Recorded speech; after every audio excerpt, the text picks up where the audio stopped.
presented by Shreyarth University in association with Silver Oak University.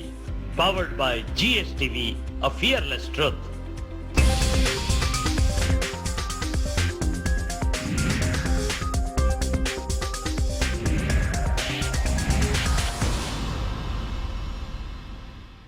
નમસ્કાર વિદ્યાર્થી મિત્રો, silver okay university અને શ્રેયાર્થ યુનિવર્સિટીના સહયોગથી યોજાયેલ ગુજકેટ નીટ અને JEE વિદ્યાર્થીઓના માર્ગદર્શન માટેના આ કાર્યક્રમમાં હું આશિષ પટેલ આપ સર્વે વિદ્યાર્થી મિત્રોનું હાર્દિક સ્વાગત કરું છું.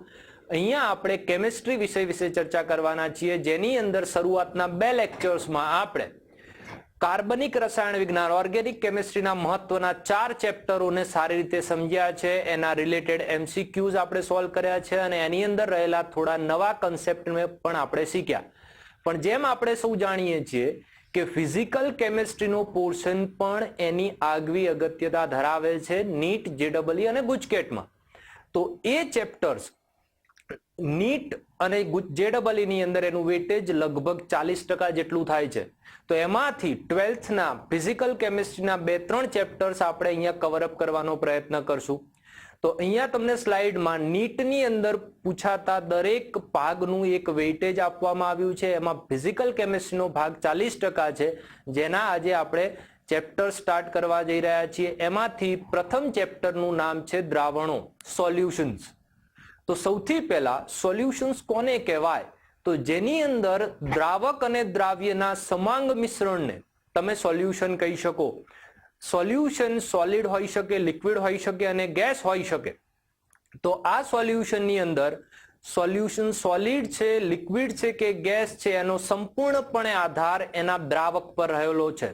જો દ્રાવક સોલ્વેન્ટ સોલિડ હશે તો એ સોલ્યુશનને સોલિડ સોલ્યુશન કહીશું. જો સોલ્વેન્ટ લિક્વિડ હશે તો એવા સોલ્યુશનને લિક્વિડ સોલ્યુશન કહીશું. અને જો સોલ્વેન્ટ ગેસ હશે તો એવા સોલ્યુશનને તમે ગેસિયસ સોલ્યુશન કહી શકો. એનો મતલબ એ થાય છે કે આપણી પાસે સોલ્યુશન સોલિડ પણ હોઈ શકે, લિક્વિડ પણ હોઈ શકે અથવા તો ગેસ પણ હોઈ શકે. અહીંયા આપણે માત્ર બાઇનરી સોલ્યુશન, દ્વિઅંગી દ્રાવણ ની વાત કરવા જઈ રહ્યા છીએ. બાઇનરી સોલ્યુશન એટલે શું? તો જેની અંદર દ્રાવક અને દ્રાવ્ય બંને એક હોય.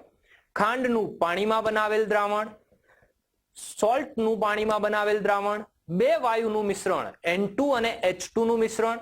તો આ બધા જ દ્રાવણો એ દ્વિઅંગી દ્રાવણો છે. હવે આ દ્રાવણોની સાંદ્રતા વિશે આપણે નેક્સ્ટ સ્લાઇડની અંદર અલગ અલગ એકમો સમજીશું. જેમાં પ્રથમ એકમ છે મોલારિટી, જે તમે 11th ના ફર્સ્ટ ચેપ્ટરમાં ભણીને આવ્યા છો, છતાં પણ એનું રિવિઝન કરવું જરૂરી છે. મોલારિટી એટલે મોલ પર લીટર. કોના મોલ, કોના લીટર? તો દ્રાવ્યના મોલ પ્રતિ 1 લીટર દ્રાવણ. એટલે અહીંયા દ્રાવણનું કદ લેવામાં આવે છે. તો અહીંયા મોલારિટી બરાબર દ્રાવ્યના મોલ ભાગ્યા નીચે છેદમાં દ્રાવણનું કદ લીટરમાં આવશે. એના સિવાય આની બીજી ફોર્મ્યુલા તમે યુઝ કરી શકો, 1000 into W2 upon M2 into volume of solution in ml. દ્રાવણનું કદ એ ml માં લેવાનું છે. એના પછીનો બીજો એકમ છે એ છે molality, denoted with small m, જેની અંદર દ્રાવ્યના મોલ પ્રતિ weight of solvent in kilogram. અહીંયા સોલ્વેન્ટ એટલે કે દ્રાવકની વાત ચાલી રહી છે. જો તમને એમ કહેવામાં આવે કે દ્રાવકનું વજન 100 ગ્રામ છે તો તમને મોલાલિટી આસાનીથી મળે. દ્રાવણનું કદ 500 મિલી છે તો તમને મોલારિટી આસાનીથી મળશે. એના પછીના બીજા એકમો છે પર્સન્ટેજ W/W, એટલે જેને આપણે percent by mass, percent by volume કહીએ છીએ. તો પરસન્ટેજ W/W નો સાદો સિમ્પલ મતલબ છે કે જો મારી પાસે 5% W/W નું દ્રાવણ હોય તો એનો મતલબ છે કે એ દ્રાવણને હું 100 ગ્રામ લઈશ તો એમાં 5 ગ્રામ NaOH અને બાકીનું 95 ગ્રામ પાણી આવવાનું છે. 5 ગ્રામ NaOH, 95 ગ્રામ પાણી ભેગા મળીને બનાવે છે 100 ગ્રામ દ્રાવણ, જેની સાંદ્રતા 5% W/W છે. અહીંયા તમે જોઈ શકો છો કે મારી પાસે 5% W/W દ્રાવણમાં 5 ગ્રામ એટલે કે દ્રાવ્યના ગ્રામ છે, 95 ગ્રામ પાણી એટલે કે દ્રાવકના ગ્રામ છે. એનો મતલબ બંનેનું વજન મારી પાસે છે. તો પરસેન્ટેજ W/W પરથી તમે આસાનીથી મોલાલિટી મેળવી શકો છો. પરંતુ મોલારિટી મેળવવા માટે, કદ મેળવવા માટે તમારે ઘનતાનો ઉપયોગ કરવો પડશે. એનો મતલબ એ થાય છે કે પરસેન્ટેજ W/W આપ્યું હોય તો મોલાલિટી ગણી શકાય, અને પરસેન્ટેજ W/W અને ઘનતા બંને આપ્યું હોય તો જ મોલારિટી ગણી શકાય. હવે નેક્સ્ટ યુનિટ પર આપણે જઈએ તો એ છે પરસેન્ટેજ W/V, જેની અંદર તમારે દ્રાવણનું કદ ના સંદર્ભે આ એકમ આપવામાં આવ્યો છે, જેમાં 5% W/V નો મતલબ છે 5 ગ્રામ NaOH ઇન 100 ml સોલ્યુશન. એટલે મારી પાસે 5% W/V NaOH નું દ્રાવણ છે, તો એમાં 5 ગ્રામ NaOH એ 100 ml દ્રાવણમાં આવેલું છે. અહીંયા મને દ્રાવકના ગ્રામ મળી શકતા નથી. આથી હું આ એકમ પરથી મોલાલિટી તરફ જઈ શકતો નથી. મને મોલારિટી શોધવી હોય તો આસાનીથી મળી જાય. અહીંયા મોલાલિટી શોધવા માટે તમારે ઘનતાની ફરી એકવાર જરૂર પડશે. એના પછીના એકમો જે આપવામાં આવ્યા છે, બીજા એકમો, એમાં અમુક છે ppm. તો ppm એટલે કે પાર્ટ્સ પર મિલિયન, જેની અંદર તમે એક સિમ્પલ વસ્તુ સમજી શકો કે જ્યારે કોઈ દ્રાવણ અતિશયપણે મંદ છે, જેમ કે પીવાના પાણીમાં આવેલ ક્લોરાઇડ આયનની સાંદ્રતા, ટૂથપેસ્ટમાં આવેલ ફ્લોરાઇડ આયનની સાંદ્રતા, અથવા તો કોઈ અશુદ્ધિનું પ્રમાણ, અહીંયા જે પીવાના પાણીની જે પણ લાક્ષણિકતાઓ કે ગુણધર્મો આપવામાં આવે છે એમાં દર્શાવવામાં આવે છે કે પીવાના પાણીમાં આથી વધારે પ્રમાણમાં, આથી વધારે ppm પર્ટિક્યુલર આયન ન હોવા જોઈએ. એટલે ppm એ માત્ર ઓછી સાંદ્રતા ધરાવતા દ્રાવણો માટે જ વપરાશે. તો ppm નું એક એકમ છે mg/kg. સિમ્પલ mg/kg તમે સિમ્પલ રીતે વાપરશો તો તમને ppm મળી જશે. અહીંયા આપણે બે એકમો લખેલા છે, બે સૂત્રો લખેલા છે, mass of solute divide by mass of solution. દ્રાવ્યનું કદ ભાગ્યા દ્રાવ્યનું વજન ભાગ્યા દ્રાવણનું વજન ગુણ્યા 10⁶. તો એના સિવાય આ ન વાપરવું હોય તો તમારે દ્રાવ્યનું વજન mg માં મૂકવાનું છે, દ્રાવણનું વજન એ તમારે kg માં મૂકવાનું છે. તો અહીંયા તમે સીધો રેશિયો મેળવશો તો તમને સીધો આન્સર ppm માં આવશે. ppm by mass, ppm by volume, આવા બે એકમો છે. તો ppm બાય માસ માટે mg/kg યાદ રાખજો, અને ppm બાય વોલ્યુમ માટે mg/લિટર. જો તમે mg/લિટર સૂત્ર વાપરશો તો સીધું જ તમને ppm મળી જશે. એના પછીનો આગળનો ટોપિક છે હેનરીનો નિયમ. હેનરીનો નિયમ દર્શાવે છે કે જ્યારે તમારી પાસે ગેસિયસ સોલ્યુટ અને પ્રવાહી લિક્વિડ સોલ્વેન્ટ થી બનેલું કોઈ દ્રાવક છે, સિમ્પલ એક્ઝામ્પલ લઈએ, CO2 ને જ્યારે હું પાણીમાં ઓગાળું છું ત્યારે ઉપરની બાજુએથી CO2 નું જેટલું દબાણ હું આપીશ એટલો CO2 વધારે પ્રમાણમાં ઓગળી શકશે, અને જેટલો CO2 વધારે પ્રમાણમાં ઓગળશે એમ એની દ્રાવ્યતા વધી કહેવાય. એટલે આ કેસમાં P ચલે છે x. એનો મતલબ P એ આપેલ દબાણ છે, x એ મોલ ફ્રેક્શન છે, મોલ અંશ કે જે દ્રાવ્ય પાણીમાં કે કોઈ પણ દ્રાવકમાં ઓગળી ગયો છે એનો મોલ અંશ. તો P બરાબર KH × x, જ્યાં KH એ હેનરીનો અચળાંક છે. અહીંયા આ સૂત્રનો ઉપયોગ કરીને તમે અમુક ટેક્સ્ટબુકની અંદર એની એપ્લિકેશનો આપી છે જેમાંથી ક્વેશ્ચન્સ પૂછાય છે. પહેલી એપ્લિકેશન છે કે તમે આ સૂત્રનો ઉપયોગ સિમ્પલ સોફ્ટ ડ્રિંક એવા જે કન્સેપ્ટથી બનાવવામાં આવે છે, સોફ્ટ ડ્રિંક થમ્સઅપ કે પેપ્સી કે કોઈ પણ લઈ લો, તો એની ઉપર વધારે પ્રમાણમાં CO2 આપવામાં આવે છે. આથી CO2 વધારે દબાણથી મૂકવામાં આવે તો એની દ્રાવ્યતા દ્રાવણમાં વધશે. આથી દ્રાવણમાં વધારે CO2 ઓગળશે અને એના કારણે એનો સ્ટ્રોંગ ટેસ્ટ મેન્ટેન્ડ થશે. અને બીજું, અમુક વખતે જે સ્કુબા ડાઇવર્સ મરજીવાઓ હોય છે, પોતાની ટેન્ક લઈને અંદર દરિયામાં ખૂબ જ ઊંડે સુધી જાય છે, ત્યારે એના ઉપર પાણીનું પુષ્કળ દબાણ આવે છે. આવા કેસમાં એ દબાણ વધતા એના ટેન્કમાં રહેલો વાયુ એ એના બ્લડમાં ખૂબ જ આસાનીથી ઓગળી જાય છે, પરંતુ જેમ એ સપાટી પર આવતા જાય છે, સપાટીની નજીક પહોંચે છે, એમના પર લાગતું દબાણ ઘટી જાય છે અને એના કારણે દ્રાવ્ય થયેલ વાયુ ફરીથી પાછો બ્લડમાંથી છૂટો પડી જાય છે અને એના કારણે એ બેન્ડ જેવી કોઈ કન્ડિશન બનાવે છે જે અતિ પેઇનફુલ હોય છે, જેનાથી ડેથ પણ થઈ શકે છે. આથી કોઈ એવા વાયુ ઉમેરવામાં આવે છે જેને દબાણથી અસર ઓછી થતી હોય, જેમ કે હિલિયમ.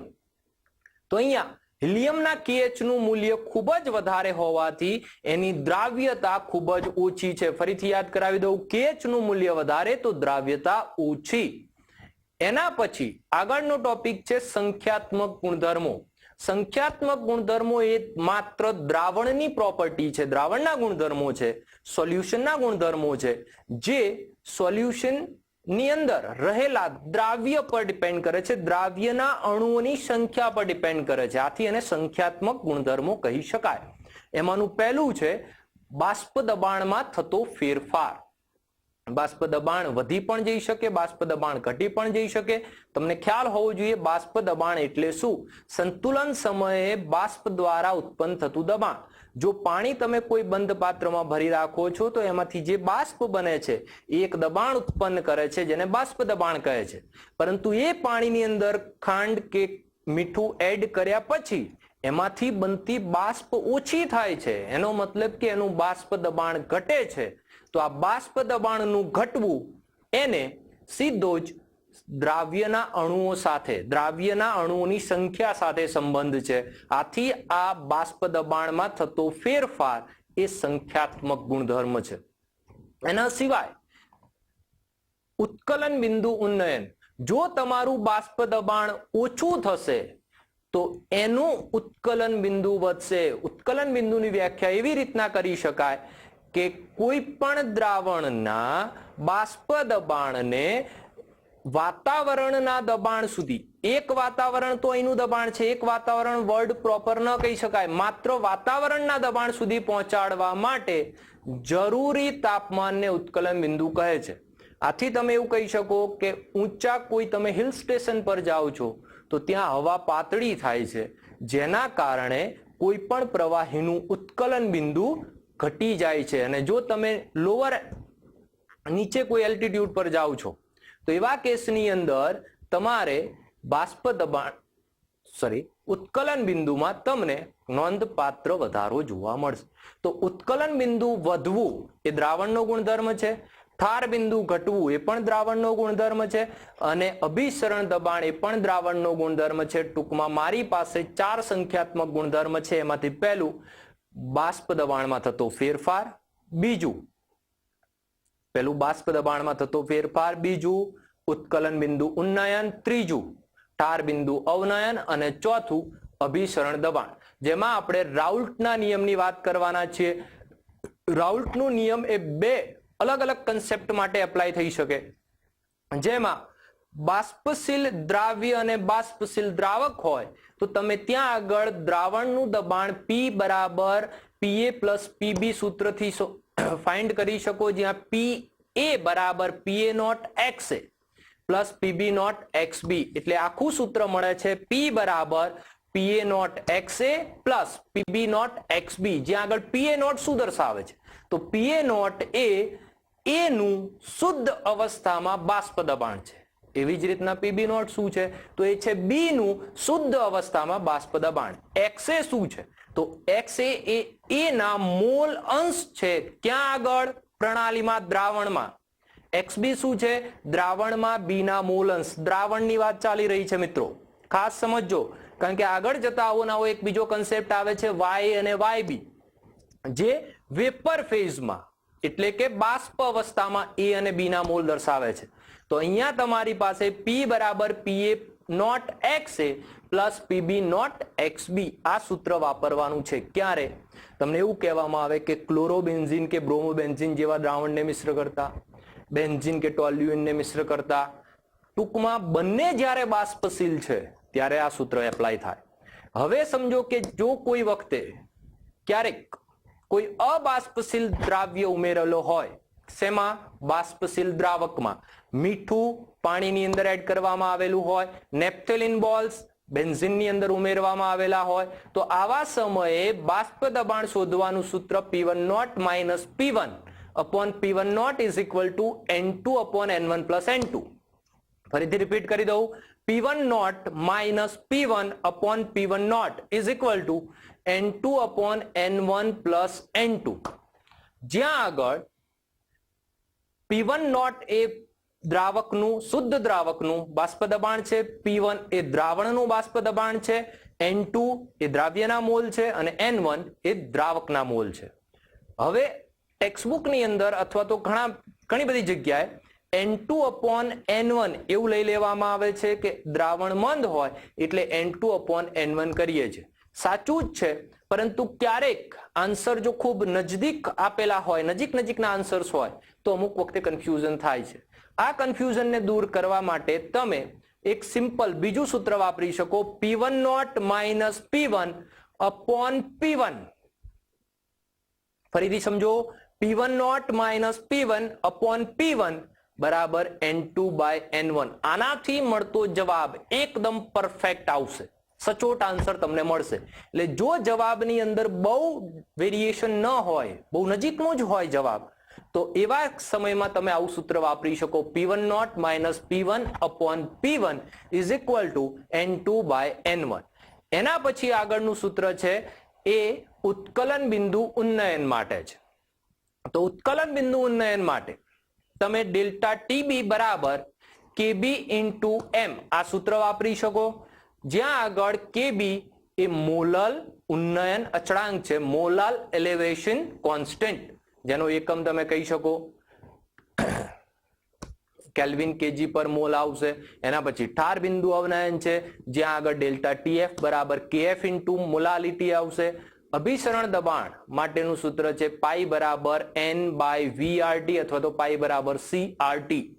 અભિસરણ દબાણ અને અભિસરણ આના ક્વેશ્ચન્સ આવતા હોય છે. સમ અભિસારી ક્યારે કહી શકાય, અતિ અભિસારી ક્યારે કહી શકાય, હાઇપોટોનિક, હાઇપરટોનિક ક્યારે બની શકે. તો અહીંયા ખાસ ધ્યાન આપજો કે અહીંયા આપણી પાસે જ્યારે બે અલગ અલગ સાંદ્રતા ધરાવતા દ્રાવણો એક અર્ધ પારગમ્ય પડદાથી જોડાયેલા હોય ત્યારે જે બાજુએ સાંદ્રતા ઓછી છે ત્યાં પાણીનું પ્રમાણ વધારે છે અને જે બાજુએ સાંદ્રતા વધારે છે ત્યાં પાણીનું પ્રમાણ ઓછું છે. તો વધારે પાણી એટલે કે ઓછી સાંદ્રતા તરફથી વધારે સાંદ્રતા તરફ દ્રાવકનું જવું, આ ઘટનાને અભિસરણ કહે છે. એટલે હંમેશા દ્રાવક ઓછી સાંદ્રતા ધરાવતા દ્રાવણમાંથી વધુ સાંદ્રતા ધરાવતા દ્રાવણ તરફ જાય છે. આ ઘટનાને રોકવા માટે તમારે વધુ સાંદ્રતા ધરાવતા દ્રાવણની ઉપર કોઈક અંશે દબાણ આપવું પડશે, જેથી આ પ્રવાહ અટકી જાય અને એના માટે જરૂરી દબાણને અભિસરણ દબાણ કહે છે. Pressure required to stop the osmosis is known as osmotic pressure. અભિસરણની ઘટનાને રોકવા માટે જરૂરી દબાણ એટલે અભિસરણ દબાણ. ક્લિયર? તો અહીંયા પાઈ બરાબર CRT સૂત્ર તમને આપવામાં આવ્યું છે. એના પછી છે વોન્ટ ઓફ અવયવ. વોન્ટ ઓફ અવયવની જરૂર કેમ પડી? તો એનું કારણ છે કે સમજો કે મારી પાસે 1 મોલલ સુક્રોઝ છે, સુક્રોઝનું સોલ્યુશન છે, અને મારી પાસે 1 મોલલ NaCl નું સોલ્યુશન છે. તો બંનેની અંદર NaCl 1 મોલ છે, આમાં પણ 1 મોલ છે, બંનેનું અંદર હવે અણુઓની સંખ્યા સરખી છે. આવા કેસમાં હું બંનેનું ઉત્કલન બિંદુ માપીશ તો ઉત્કલન બિંદુ ઉન્નયન સરખું થવું જોઈએ, કારણ કે એ એક સંખ્યાત્મક ગુણધર્મ છે. સંખ્યા બંનેની સરખી છે, બંનેમાં દ્રાવ્યના અણુઓની સંખ્યા સરખી છે, તો બંનેમાં ઉત્કલન બિંદુ ઉન્નયન સમાન થાય તો સુક્રોઝનું જે ઉત્કલન બિંદુ આવશે એ જ NaCl નું આવવું જોઈએ, પરંતુ આવું બનતું નથી. NaCl ના દ્રાવણનું ઉત્કલન બિંદુ વધારે મળે છે, જ્યારે સુક્રોઝના દ્રાવણનું ઉત્કલન બિંદુ વધે છે, 100 થી વધે છે, પણ એટલું બધું વધી શકતું નથી. તો આનું કારણ છે NaCl નું વિયોજન. આપણે તો એવું સમજ્યા હતા કે NaCl ના જેટલા પણ ગોળાઓ છે એના કારણે ઉત્કલન બિંદુ ઉન્નયન થશે, પરંતુ એવું નથી. એમાંથી બનતા આયનોના કારણે પણ ઉત્કલન બિંદુ ઉન્નયન થાય છે. માટે સંખ્યાત્મક ગુણધર્મની વ્યાખ્યાને રીરાઇટ કરીએ, ફરીથી સમજીએ તો એ એવા ગુણધર્મોની વાત છે જે માત્ર અણુઓની નહીં પરંતુ આયનોની સંખ્યા પર પણ આધાર રાખે છે. દ્રાવણમાં ઓગાળેલ દ્રાવ્યના અણુઓ અને આયનોની સંખ્યા પર આધાર રાખતા સંખ્યાત્મક ગુણધર્મો તમને આપણે શીખવી દીધા છે. એના પછી વોન્ટ ઓફ અવયવની અંદર આઈ શોધવા માટે તમારે નોર્મલ મોલર માસ અપોન એબનોર્મલ મોલર માસ કરી શકાય. એનો મતલબ કે જો તમે મોલર માસ ફાઇન્ડ કરતા હોય તો અહીંયા તમારી પાસે 2 મોલર માસ આવશે. એક એવો મોલર માસ કે જે તમે કેલ્ક્યુલેટ કર્યો છે અને એક જે એકચ્યુઅલ છે NaCl નો એકચ્યુઅલ મોલર માસ આવશે, અને અહીંયા જે તમે પ્રેક્ટિકલી જે પણ ડેટા મળ્યા છે એનાથી કેલ્ક્યુલેટ કર્યો છે તો એ બંનેનો રેશિયો લેવાનો છે. અહીંયા આઈ નું મૂલ્ય ફરીથી એકવાર મોસ્ટ આઈમ્પી પોઈન્ટ કે જો તમારી પાસે ડિસોસિએશન એટલે કે વિયોજન થતું હશે તો તમે 100 ગોળા નાખશો તો એમાંથી એના કરતા વધારે ગોળા જ બનવાના છે. 100 થી તો વધારે જ બનવાના છે. હું એવું નથી કહેતો કે NaCl માં 100 નાખશો તો એના 200 જ બનશે. એ ડિપેન્ડ કરે છે કે કેટલું વિયોજન પામે છે. પણ સમજો કે NaCl પ્રબળ છે તો 100 માંથી એ 200 ગોળા બનાવે છે. કોના? 200 આયન્સ બને છે. 100 NaCl માંથી 100 Na+ 100 Cl- બને છે. એટલે 100 NaCl ની જગ્યા પર આપણી પાસે 200 આયન્સ છે જેની અસર આપણને દર્શાવશે, અને એ અસર નોર્મલ બીજા કોઈના 100 અણુઓ કરતા બમણી હશે. એટલે આવા કેસમાં કેટલા ગણી અસર આવે છે એને તમે van't Hoff factor, van't Hoff અવયવથી સમજાવી શકો. ફરીથી એક્ઝામ્પલ લઈએ કે હું એમ કહું છું કે મારી પાસે BaCl2 છે, તો BaCl2 ના 100 અણુઓ મને 300 આયન્સ આપી શકે. તો અહીંયા 100 ની જગ્યા પર 300 ની અસર આવે છે. માટે મારો વોન્ટ ઓફ અવયવ કેટલો છે? તો I બરાબર 3 છે. પરંતુ સમજો કે કોઈ એક અનનોન MX2 પ્રકારનો સંયોજન માત્ર 50% વિયોજન પામે છે, તો 100 નાખવા પર એમાંથી 50 જ વિયોજન પામે છે. એટલે 50 તો મારી પાસે ઓગળી ગયા છે જેને પોતાની અસર આપવાની ચાલુ કરી દીધી છે. પણ MX2 પ્રકારનો હોવાથી 50 માંથી બીજા 150 આયન 150 આયન્સ જનરેટ થાય. બંનેને ભેગા કરો તો 200 અણુ અને આયનો મળીને થયું. તો 100 નાખ્યા હતા અને 200 થયા, તો I બરાબર કેટલું આવશે? 2 આવશે. જેનું સૂત્ર છે આલ્ફા બરાબર, ટૂંકમાં કેટલા ટકા વિયોજન થાય છે એના પરથી તમે I શોધી શકો. આલ્ફા બરાબર I-1 અપોન n-1. આલ્ફા બરાબર I-1 ડિવાઇડ બાય n-1. આ સૂત્ર પણ છે. અને બીજું, ક્યારેક એસિટિક એસિડને તમે બેન્ઝીનમાં એડ કરો છો, અથવા તો ફિનોલને તમે બેન્ઝીનમાં એડ કરો છો, અથવા તો બેન્ઝોઇક એસિડને તમે બેન્ઝીનમાં એડ કરો છો, અથવા તો કોઈ હાઇપોથેટિકલ ઇક્વેશન છે જ્યાં આગળ એવું સમજાવવામાં આવે કે તમારી પાસે અહીંયા સુયોજન થાય છે. જો સુયોજન થાય તો હું 100 ગોળા નાખીશ તો એમાંથી 100 કરતા ઓછા ગોળાઓ બનશે. અસર જે અનુભવાવી જોઈએ ઘટશે. આથી અહીંયા મને અસર ઓછી મળશે. એટલે I નું મૂલ્ય <1 આવશે ઓલવેઝ. સુયોજન માટે I <1 છે, વિયોજન માટે I <1 છે. સુયોજન કે વિયોજન, નો એસોસિએશન નો ડિસોસિએશન, I બરાબર 1. પરંતુ એક વસ્તુ ખાસ કે જો તમારી પાસે NaCl તમે પાણીમાં ઉમેરો છો તો I નું મહત્તમ મૂલ્ય 2 જ આવી શકે, એનાથી વધારે આવી શકે નહીં. FeCl3 નો I નું મહત્તમ મૂલ્ય ઓછું આવી શકે, મહત્તમ મૂલ્ય 4 આવી શકે, એથી વધારે આવી શકશે નહીં. એવી જ રીતના એસિટિક એસિડને બેન્ઝીનમાં ઉમેરવા પર એના ડાયમેરિક ફોર્મ બને છે. એટલે 100 માંથી જોડકાઓ બનાવો તમે તો એ મિનિમમ કેટલા જોડકા બને? તો 50 જ બને. એથી ઓછા કોઈ દિવસ બની શકે નહીં. એટલે I નું મિનિમમ મૂલ્ય ત્યાં આગળ 0.5 થી ઓછું થઈ શકે નહીં. તો 100% એસોસિએશન થાય એસિટિક એસિડનું તો I 0.5 આવશે. એથી વધારે નીચે જઈ શકશે નહીં. તો આ I ની વાત છે. હવે અહીંયા આપણે કેટલાક મહત્વના MCQ, મહત્વના ન્યુમેરિકલ્સ એને સોલ્વ કરવાનો પ્રયત્ન કરવા જઈ રહ્યા છીએ. તો હવે બીજા ક્વેશ્ચન તરફ આપણે આગળ વધીએ. શુદ્ધ પાણીમાં મીઠું ઉમેરી જે પણ દ્રાવણ બનાવવામાં આવે છે એના માટે કયું વિધાન સાચું છે?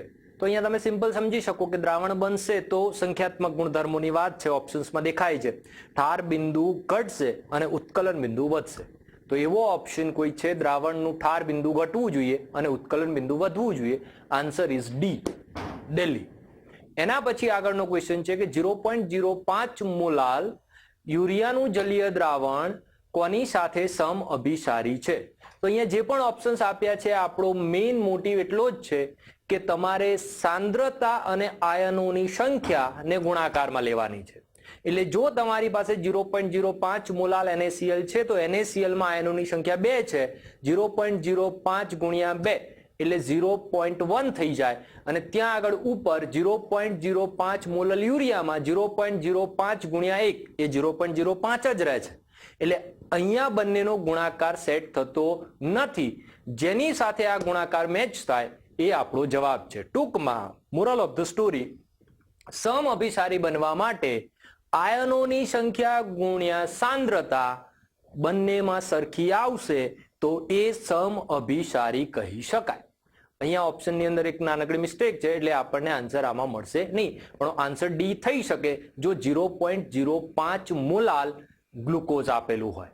એના પછી આગળ લઈએ તો એસિટિક એસિડને બેન્ઝીનમાં ઉમેરતા બનતા દ્રાવણના વોન્ટ ઓફ અવયવનું મૂલ્ય કેટલું? Greater than 1? નહીં, લેસ ધેન 1. કેમ? કારણ કે એસિટિક એસિડ એ બેન્ઝીનમાં સુયોજન પામશે, એસોસિએટ થશે, આથી આયનોની સંખ્યામાં ઘટાડો થશે.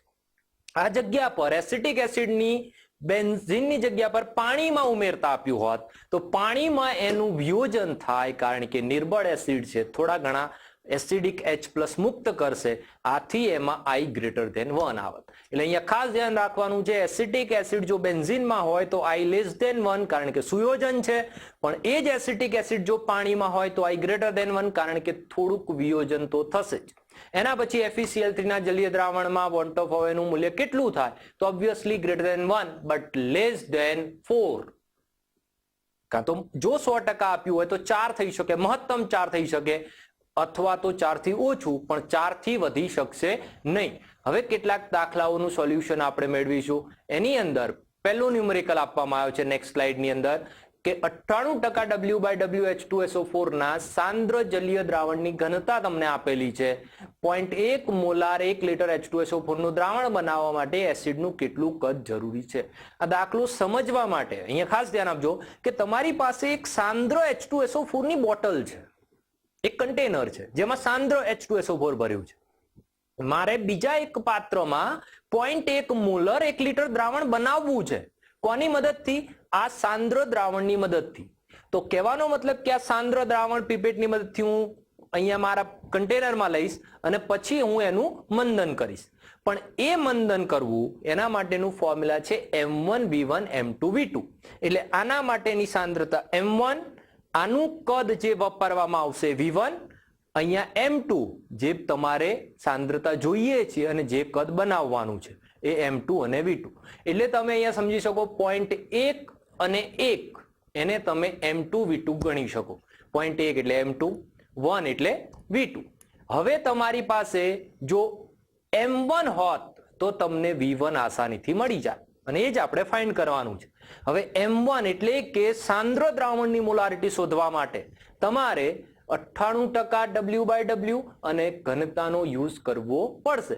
અને જેના માટેનું એક સિમ્પલ આગળ સૂત્ર આપણે જોઈ ગયા છીએ કે મોલારિટી બરાબર percentage W/W into density into 10 divided by molecular mass.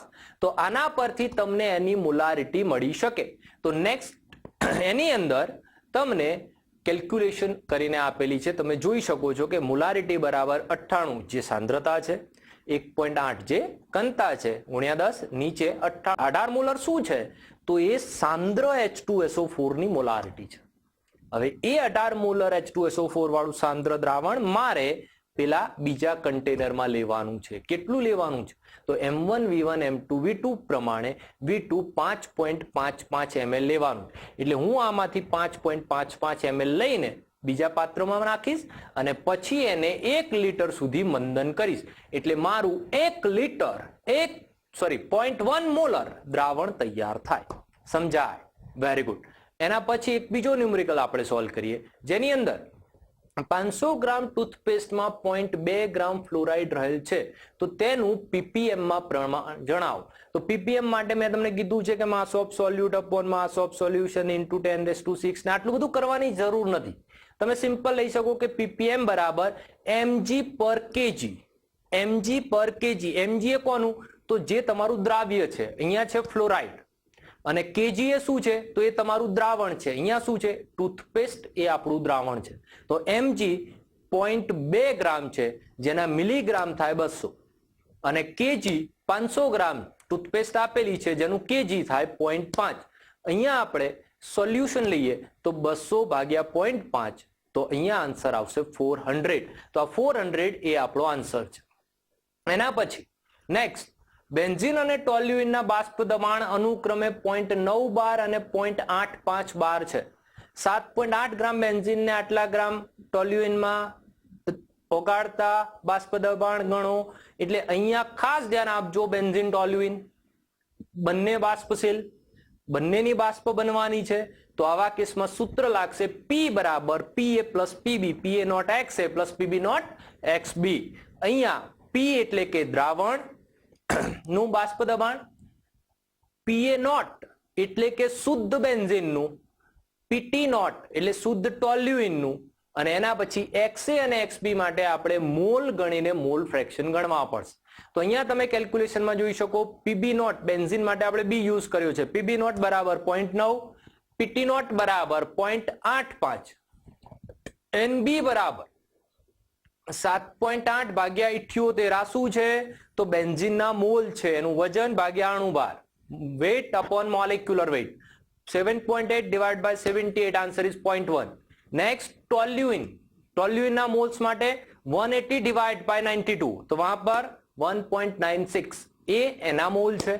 એના પછી P બરાબર PB નોટ એટલે કે 0.9 into mall fraction. Mall fraction એટલે 0.1 divided by 0.1 plus 1.96 અને પેલી બાજુ મોલ ફ્રેક્શન ઓફ ટોલ્યુઇન એટલે 1.96 divided by 0.1 plus 1.96. તો આ સૂત્રની મદદથી આપણને આન્સર મળશે 0.8525 જે એ ઓપ્શનમાં આપેલો છે. એટલે આ ક્વેશ્ચનનો આન્સર છે એ. ટૂંકમાં જ્યારે બંને બાષ્પશીલ હોય ત્યારે આ સિમ્પલ સાદું સૂત્ર. એના સિવાય એક મિનિટ, આની અંદર હું તમને બીજું થોડું સમજાવી શકું કે એ તમે બાષ્પ અવસ્થામાં A અને B ના એટલે કે ટોલ્યુઇન અને બેન્ઝીનના મોલ ફાઇન્ડ કરી શકો એના માટે જરૂર પડશે તમારે PA ની. તો આમાં PA ક્યાં છે? 0.9 ગુણ્યા મોલ ફ્રેક્શન એટલે જે શરૂઆતનો ભાગ આપ્યો છે 0.9 ઇન્ટુ બ્રેકેટમાં 0.1 ડિવાઈડ બાય 0.1 પ્લસ 1.96 એ આખું PA છે. એ PA બરાબર YA ઇન્ટુ P ટોટલ. એનાથી તમને બાષ્પ અવસ્થામાં A ના મોલ્સ મળી શકે. તો આવી જ રીતના તમે ટોલ્યુઇનના અને બેન્ઝીનના બાષ્પ અવસ્થામાં મોલ મળી શકશે જેને YA અને YB કહી શકાય. અહીંયા XA અને XB એ દ્રાવણમાં રહેલા મોલ અંશ છે. નેક્સ્ટ ન્યુમેરિકલની અંદર આપણે વિદ્યુત વિભાજ્ય A અને બીજો વિદ્યુત વિભાજ્ય B બંનેની એક કમ્પેરિઝન આપેલી છે. તો અહીંયા A અને B મેં બંનેને સેપરેટ કર્યા છે. તો A ની અંદર તમે 0.5 મોલર સાંદ્રતા આપેલી છે, B ની અંદર તમને આપવામાં આવેલી સાંદ્રતા 0.1 મોલર છે. અહીંયા A માં તમને I બરાબર 4 કહી શકાય. કેમ? કારણ કે કુલ 4 આયનો ઉત્પન્ન થાય છે. એના સિવાય તમને એનું અભિસરણ દબાણ, એનું અભિસરણ દબાણ શોધવાનું કહેવામાં આવ્યું છે. B માટે તમને સાંદ્રતા તો આપેલી જ છે 0.1, પરંતુ એનું અભિસરણ દબાણ પાઈ B પણ આપેલું છે અને એની સાથે એમાં એક જ આયન ઉત્પન્ન થાય છે. ટૂંકમાં એ આયનીકરણ પામતો નથી એટલે એ ગોળો એમને એમ રહેશે.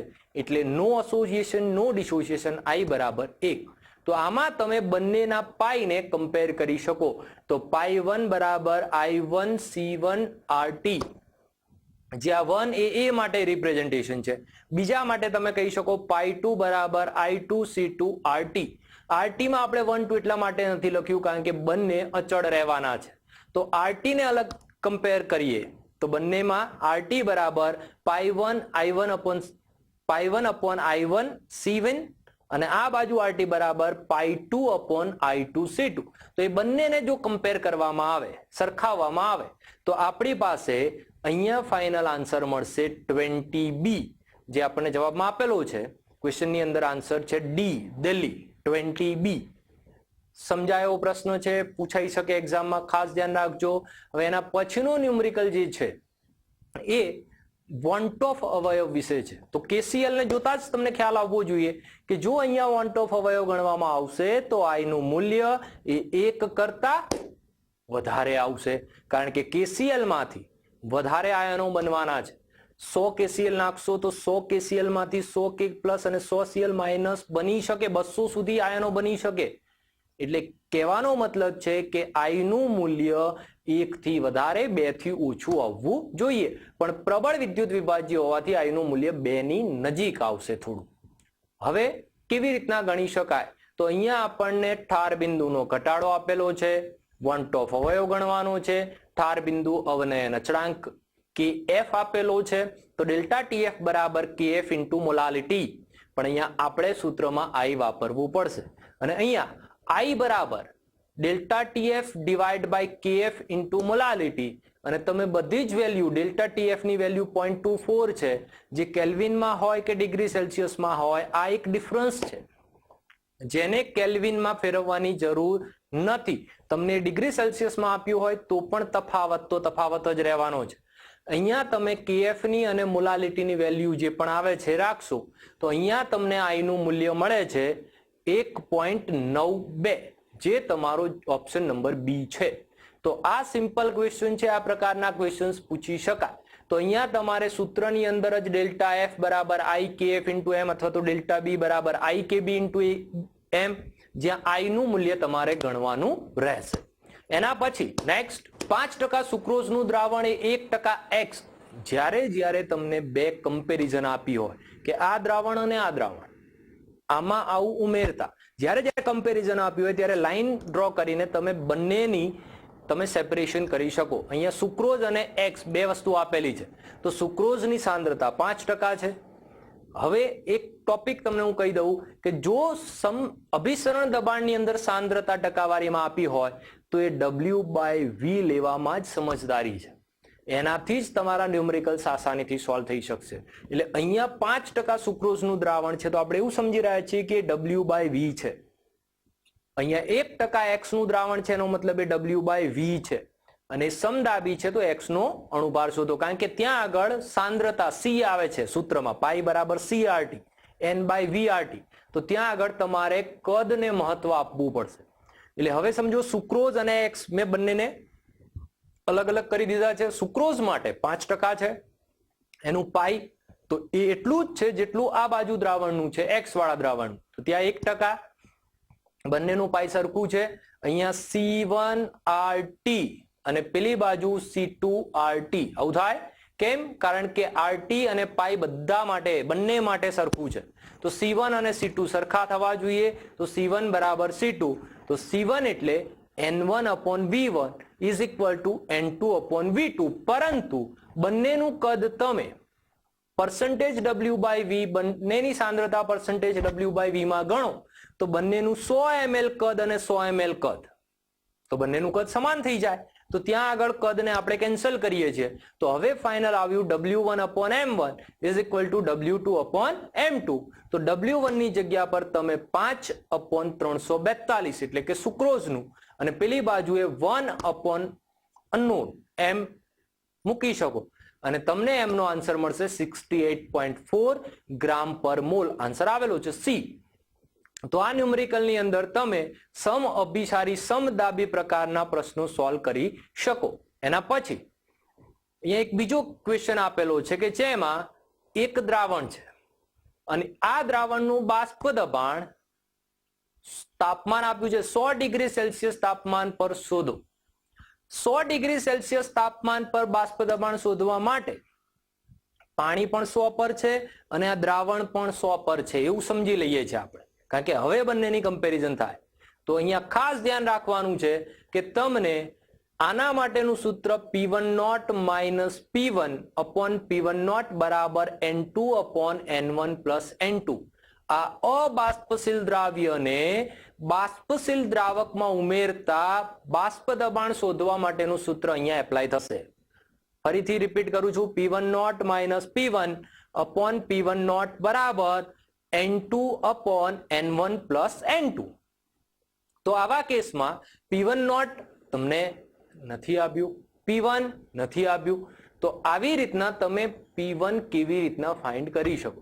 તો P1 નોટ એ તમને સંકેતિક સીધું નથી આપ્યું, પણ ઇનડિરેક્ટલી તમને એવું કીધું છે કે બાષ્પ દબાણ 100 ડિગ્રી સેલ્સિયસ તાપમાને ગણો. તો પાણી જ્યારે 100 પર હોય ત્યારે એનું બાષ્પ દબાણ 760 mmHg હોય, અહીંયા એક વાતાવરણ દબાણ જેટલું. તો એ P1 નોટ 760 છે. P1 શોધવાનું છે તો સૂત્રમાં મૂકી દઈએ.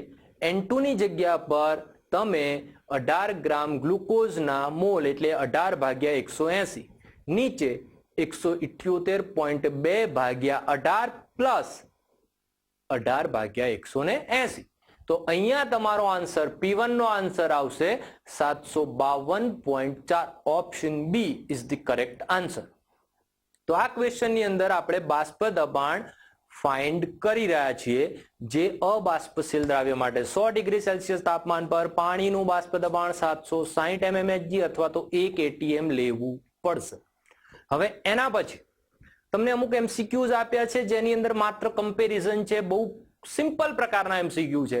તો અહીંયા ખાસ ધ્યાન આપજો કે 273 તાપમાને 1 લીટર પાણીમાં 10 ગ્રામ ગ્લુકોઝ, 10 ગ્રામ યુરિયા અને 10 ગ્રામ સુક્રોઝ તમે ઓગાળ્યા હોય તો અભિસરણ દબાણ વચ્ચેનો સંબંધ બતાવો. તો અભિસરણ દબાણ પાઈ ચલે છે CRT, પાઈ ચલે છે N/VRT. તો અહીંયા આપણે ગ્રામ છે એટલે પાઈ ચલે છે N એવું કહી શકાય. તો ટૂંકમાં પાઈ ચલે છે W અપોન W તો બધા માટે સરખું છે. પાઈ ચલે છે 1 અપોન M. ટૂંકમાં જેનો અણુભાર સૌથી ઓછો એનું પાઈ સૌથી વધારે. ફરીથી રિપીટ કરું છું, પાઈ ચલે છે 1 અપોન મોલર માસ. તો જેનો M સૌથી ઓછો એનું પાઈ સૌથી વધારે. જ્યારે વજન સરખો છે ત્યારની વાત છે. તો અહીંયા 10 ગ્રામ યુરિયા છે તો એ યુરિયાનો અણુભાર 60 છે. તો 60 એકદમ ઓછો છે તો અભિસરણ દબાણ એનું શું થશે? સૌથી વધારે. એટલે P2 નું મૂલ્ય મેક્સિમમ આવશે. તેવો કોઈ ઓપ્શન છે કે જ્યાં P2 નું મૂલ્ય મેક્સિમમ હોય? તો P2 નું મૂલ્ય મેક્સિમમ હોય એવા બે ઓપ્શન છે, A અને B. એના પછી ગ્લુકોઝ આવવું જોઈએ કારણ કે ગ્લુકોઝનો અણુભાર 180 છે અને સુક્રોઝનો 342 છે. તો P1 આવશે અને પછી P3 આવશે. ટૂંકમાં A is the right answer. તો અહીંયા ખાસ અભિસરણ દબાણનો મોલેક્યુલર માસ, મોલર માસ, અણુભાર સાથેનો સંબંધ છે. એના પછી નેક્સ્ટ, નીચે પૈકી કોનો વોન્ટ ઓફ અવયવ આપેલ સંયોજન જેટલો થશે? તો અહીંયા K3FeCN6 માં બનતા આયનોની સંખ્યા કેટલા છે? 4. તો એ 4 આયનો નીચેનામાંથી કયા સંયોજનમાં બની શકે? તો Al2SO4 થ્રાઇસ ની અંદર 5 આયનો બનશે, K2SO4 માં 3 આયનો બનશે, AlNO3 થ્રાઇસ માં 4 બની શકે. તો અહીંયા પણ 4 છે ને ઉપર પણ 4 આયનો છે. તો બંનેમાં તમને વોન્ટ ઓફ અવયવ સરખો મળી શકે. Answer is C. એના પછી 25 ડિગ્રી સેલ્સિયસ તાપમાને નીચેનામાંથી કોનું 0.1 મોલર દ્રાવણ મહત્તમ અભિસરણ દર્શાવશે? ગ્લુકોઝ, યુરિયા, CaCl2 અને KCl આટલું આપેલું છે. બધાની સાંદ્રતા 0.1 મોલાર હોય તો અભિસરણ દબાણ કોનું સૌથી વધારે આવે? તો અભિસરણ દબાણ માટે તમારે પાઈ બરાબર ICRT, I અને C બંને જોવું પડશે. C તો બધા માટે સરખ્યું છે તો શું જોવું પડશે? I. તો અહીંયા CaCl2 માં 3 આયનો બને છે, KCl માં 2 આયનો બને છે, ગ્લુકોઝ અને યુરિયામાં 1 આયનો બને છે. તો અભિસરણ દબાણનો ક્રમ હું તમને કહી રહ્યો છું. CaCl2 નું સૌથી વધારે, એના પછી KCl નું અને ગ્લુકોઝ યુરિયાનું અભિસરણ દબાણ બંનેનું એક્ઝેક્ટલી ઇક્વલ આવશે જો બંનેની સાંદ્રતા 0.1 મોલાર જેમ ક્વેશ્ચનમાં આપેલી છે એમ હશે તો. એના પછી આપેલ તાપમાને કોનું જલીય દ્રાવણ ન્યૂનતમ બાષ્પ દબાણ દર્શાવશે? તો ન્યૂનતમ બાષ્પ દબાણ કોનું હોઈ શકે? તો એક સિમ્પલ વસ્તુ સમજો, આ પાણીનું બાષ્પ દબાણ છે. જો તમે એમાં કોઈ દ્રાવ્ય ઉમેરશો તો બાષ્પ દબાણમાં ઘટાડો થશે, અને જેટલા આયનો વધારે હશે એટલો ઘટાડો વધારે થશે. તો અહીંયા તમે એવું સમજી શકો કે જો વધારે સાંદ્રતા કરશો તો પણ વધુ ઘટાડો દર્શાવશે. જો સાંદ્રતા બધામાં સરખી હોય તો જેમાં આયનોની સંખ્યા વધારે હશે એમાં પણ બાષ્પ દબાણ વધારે ઓછું થશે. તો આમાં સોડિયમ ફોસ્ફેટ Na3PO4 4 આયનો બતાવે છે, જ્યારે BaCl2 માં 3, યુરિયામાં 1 અને NaCl માં 2 જ આયનો છે. તો સૌથી વધારે આયનો 0.1 મોલાર સોડિયમ ફોસ્ફેટમાં છે. આથી એનું બાષ્પ દબાણ ખૂબ જ વધારે, એટલે કે સૌથી વધારે આ બધામાં ઘટવાનું છે. આથી બાષ્પ દબાણ સૌથી ઓછું સોડિયમ ફોસ્ફેટનું હશે. તમને આની અંદર એવો પ્રશ્ન પણ પૂછી શકાય, કોનું બાષ્પ દબાણ સૌથી વધારે આવશે? તો બાષ્પ દબાણ કોનું વધારે આવી શકે? તો યુરિયાનું. કેમ? એ પાણી કરતા તો ઓછું જ હશે, પરંતુ આ 4ની કમ્પેરમાં યુરિયા, NaCl, BaCl2 અને એના પછી સોડિયમ ફોસ્ફેટ, તો આ ચારેયનો ક્રમ છે બાષ્પ દબાણ ઘટાડાનો. એના પછી કોનું ઉત્કલન બિંદુ સૌથી ઊંચું મળશે? તો બધામાં સાંદ્રતા જુદી જુદી છે. જો સાંદ્રતા જુદી જુદી હોય તો I અને સાંદ્રતાનો ગુણાકાર કરશો, જેની અંદર આ વેલ્યુ મોટી એમાં ઉત્કલન બિંદુ ઉન્નયન વધારે થશે, એટલે ઉત્કલન બિંદુ પણ વધારે મળશે. તો પહેલાની અંદર એ આન્સર થાય છે 0.03, બીજાની અંદર આન્સર થાય છે 0.015 જ રહે છે, ત્રીજાની અંદર 0.015 છે, અને પછી થાય છે 0.02. તો પહેલામાં થાય છે 0.03, કારણ કે 3 આયનો છે, 0.01 મોલાર Na2SO4 માં. તો ત્યાં આગળ 3 આયનોના કારણે તમને I અને સાંદ્રતાનો ગુણાકાર મહત્તમ મળે છે. આથી એનું ઉત્કલન બિંદુ મેક્સિમમ આવવાનું છે. એના પછી આગળ આ બધા જ જે અત્યારે સોલ્વ કર્યા આપણે એ MCQ ના જવાબ છે. તો વિદ્યાર્થી મિત્રો, અહીંયા ચેપ્ટર નંબર 2 દ્રાવણો કમ્પ્લીટ કરીએ છીએ આપણે, જેની અંદર મહત્વના MCQ, મહત્વના દાખલાઓ આપણે ગણી લીધા છે. ત્યાર પછી એના જેવું જ એક મહત્વનું ચેપ્ટર વિદ્યુત રસાયણશાસ્ત્ર, ઇલેક્ટ્રોકેમિસ્ટ્રીની આપણે શરૂઆત કરીએ. તો ઇલેક્ટ્રોકેમિસ્ટ્રીની અંદરથી ગુજકેટ, નીટ કે JEE ની અંદર ક્વેશ્ચન્સ આવતા હોય છે. આ ચેપ્ટર ખૂબ જ મહત્વનું ચેપ્ટર છે અને એની અંદર ગણતરીના ક્વેશ્ચનો પૂછાતા હોય છે, જેની અંદર વિદ્યુત રસાયણશાસ્ત્રની અંદર આપણે વિદ્યુત રાસાયણિક કોષ, એના સિવાય ફેરાડેના નિયમો, વાહકતા, મોલાર વાહકતા, સીમિત મોલાર વાહકતા અને વિદ્યુત વિભાજનના અંતે મળતી નિપજો, આ બધા ટોપિકોની ચર્ચા કરવાની છે. જેના મહત્વના સૂત્રો તમને અહીંયા દર્શાવ્યા છે. જેમાં પહેલું કે E0 સેલ એક પ્રમાણિત વિદ્યુત ધ્રુવ પોટેન્શિયલ છે, સ્ટાન્ડર્ડ ઇલેક્ટ્રોડ પોટેન્શિયલ. એટલે જ્યારે તમે કોઈ ઇલેક્ટ્રોકેમિકલ સેલ બનાવો છો જે 1 મોલર સાંદ્રતા, 1 બાર પ્રેશર અને 25 ડિગ્રી સેલ્સિયસ 298 કેલ્વિન તાપમાન પર હોય છે, તો ત્યારે તમને મળેલા વિદ્યુત ધ્રુવ પોટેન્શિયલને પ્રમાણિત વિદ્યુત ધ્રુવ પોટેન્શિયલ કહેવામાં આવે છે. પ્રમાણિત કોષ પોટેન્શિયલ E0 સેલ થી રિપ્રેઝન્ટ થાય છે.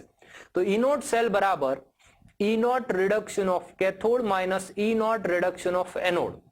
તમે આ સૂત્રની મદદથી E0 સેલ ફાઇન્ડ કરી શકો છો. હવે એની અંદર E0 reduction of cathode minus E0 reduction of anode ની જગ્યા પર તમને એના રિલેટેડ પ્રશ્નો પૂછી શકાય, એના રિલેશનમાં. જેમ કે E0 reduction of cathode is exactly equal to minus E0 oxidation potential.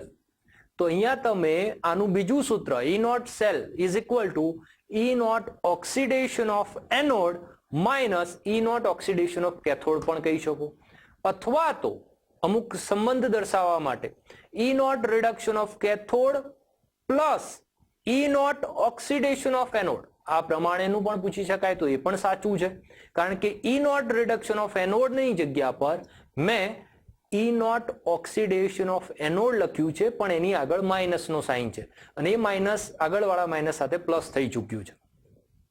આ જે છે એ પ્રમાણિત વિદ્યુત કોષના પોટેન્શિયલ માટેનું સૂત્ર છે. હવે એની આગળ વાત કરીએ તો એક નન્સ્ટ ઇક્વેશન તમને આપવામાં આવ્યું છે. નન્સ્ટ ઇક્વેશનની મદદથી તમે કોઈ પણ વિદ્યુત કોષનું પોટેન્શિયલ મેજર કરી શકો, જેની કન્ડિશન પ્રમાણિત ન હોય એવા કોઈ સેલનું તમે પોટેન્શિયલ મેજર કરી શકો. તો આવા કેસમાં સૂત્ર બને છે E not cell minus RT upon NF ln concentration of product upon concentration of reactant. પણ આ સૂત્રની અંદર R છે, T છે અને 2.303 છે. આ બધી જ વસ્તુઓ અને નીચે ફેરાડેનો અચળાંક છે. આ બધી જ વસ્તુઓ હંમેશા અચળ રહેતી હોય છે. જનરલી તમને તાપમાન 298 કેલ્વિન જ આપવામાં આવે છે.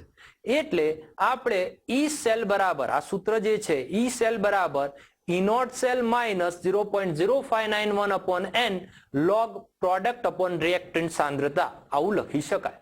જ્યાં આગળ 0.0591 એ RT upon F into 2.303 નું જગ્યા પર મૂકેલ છે. એટલે 0.0591 બરાબર 2.303 RT by F. હવે આ જ સેલની જગ્યા પર પ્રોડક્ટ અને રિએક્ટન્ટ શું લેવા?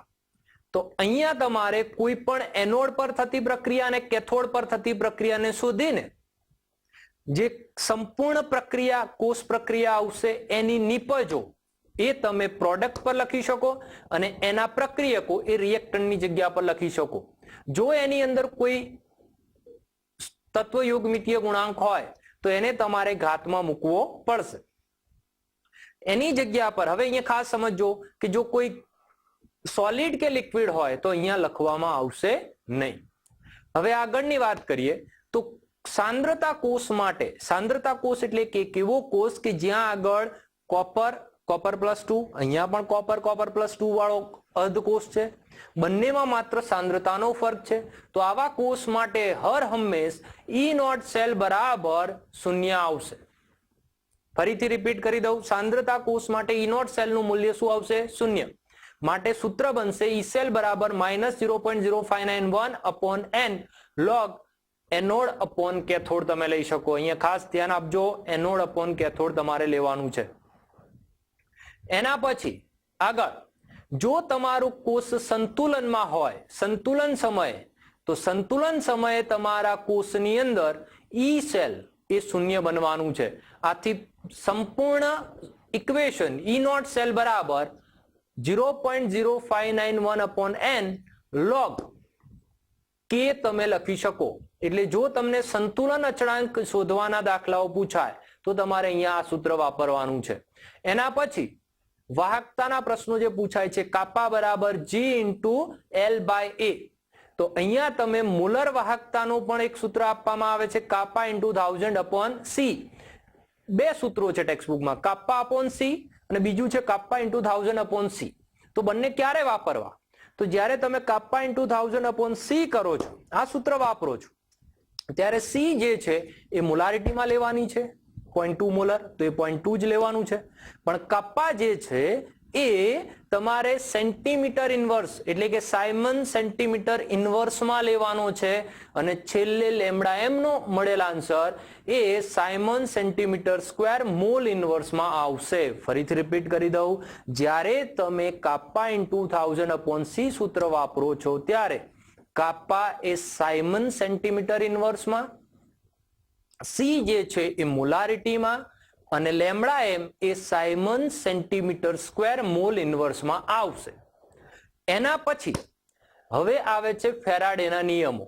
તો ફેરાડેના નિયમો એવું દર્શાવે છે કે કોઈ એક કોષની અંદર, કોઈ એક વિદ્યુત વિભાજ્ય કોષની અંદર હું વિદ્યુત પ્રવાહ પસાર કરી રહ્યો છું, તો વિદ્યુત પ્રવાહ પસાર કરતા મને મળતી નિપજો નું પ્રમાણ એ વિદ્યુત ભારના સમપ્રમાણમાં હોય છે. એટલે હું જેટલો વિદ્યુત ભારનો જથ્થો પસાર કરીશ એટલી નિપજો મને વધારે મળશે. એક સિમ્પલ એક્ઝામ્પલ લઈએ કે NaCl નું પિગલિત NaCl નું વિદ્યુત વિભાજન એક પાત્રમાં કરવામાં આવે છે. એક કન્ટેનરમાં પિગલિત NaCl છે જ્યાં આગળ Na+ અને Cl- આયનો મુક્ત અવસ્થામાં છે.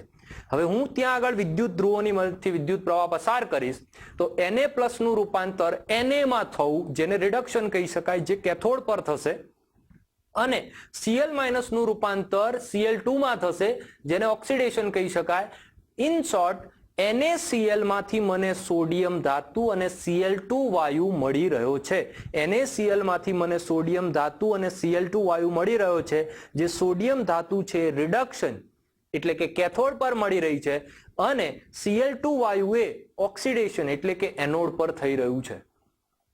તો આ કોષની અંદર હું જેટલો વધારે વિદ્યુત પ્રવાહ પસાર કરીશ એટલી સોડિયમ ધાતુ અને Cl2 નો જથ્થો મને મળશે.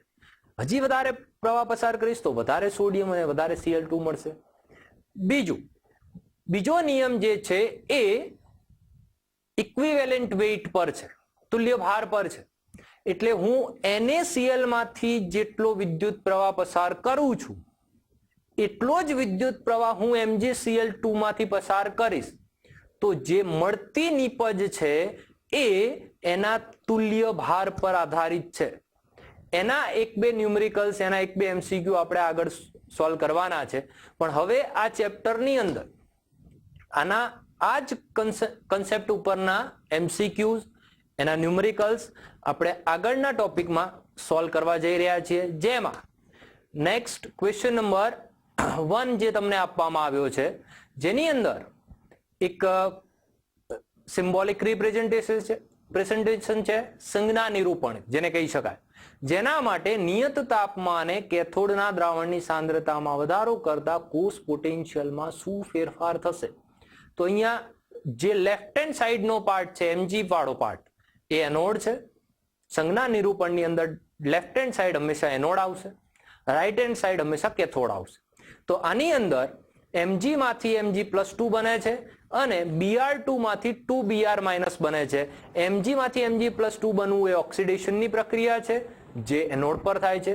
Br2 માંથી 2Br- બનવું, ઘણા એવું સમજે છે કે Mg માંથી Mg+2, ત્યાં જે લખ્યું છે એ પ્રમાણે Mg માંથી Mg+2 અને Br- માંથી Br2 ઓલવેઝ બનતું હોય છે. ના, અહીંયા આપણે આપણું મગજ એ પ્રમાણે ચલાવવાનું છે કે મારા માટે Mg અને Mg+2 માં ઓક્સિડેશન પ્રક્રિયા કરવી હોય તો કેવી રીતના થાય. તો Mg માંથી હું Mg+2 બનાવીશ તો એ ઓક્સિડેશન છે, અને Br- અને Br2 ની રિડક્શન પ્રક્રિયા કેવી રીતના થાય, તો Br2 માંથી Br- બનવું એ રિડક્શન પ્રક્રિયા છે. તો આ બંને પ્રક્રિયાઓ લખતા મને સંપૂર્ણ કોષ પ્રક્રિયા આવી રીતના મળે છે. Mg plus Br2 gives Mg+2 plus 2Br-, જેને હું નોન્સ્ટ ઇક્વેશનમાં મૂકીશ તો E સેલ બરાબર E નોટ સેલ માઇનસ 0.0591/2, કારણ કે ત્યાં બે ઇલેક્ટ્રોન મેં કેન્સલ આઉટ કરેલા છે. Mg+2 ની સાંદ્રતા ઇન્ટુ Br- ની સાંદ્રતાનો વર્ગ. હવે સમજો કે નિયત તાપમાને કેથોડના દ્રાવણની સાંદ્રતામાં વધારો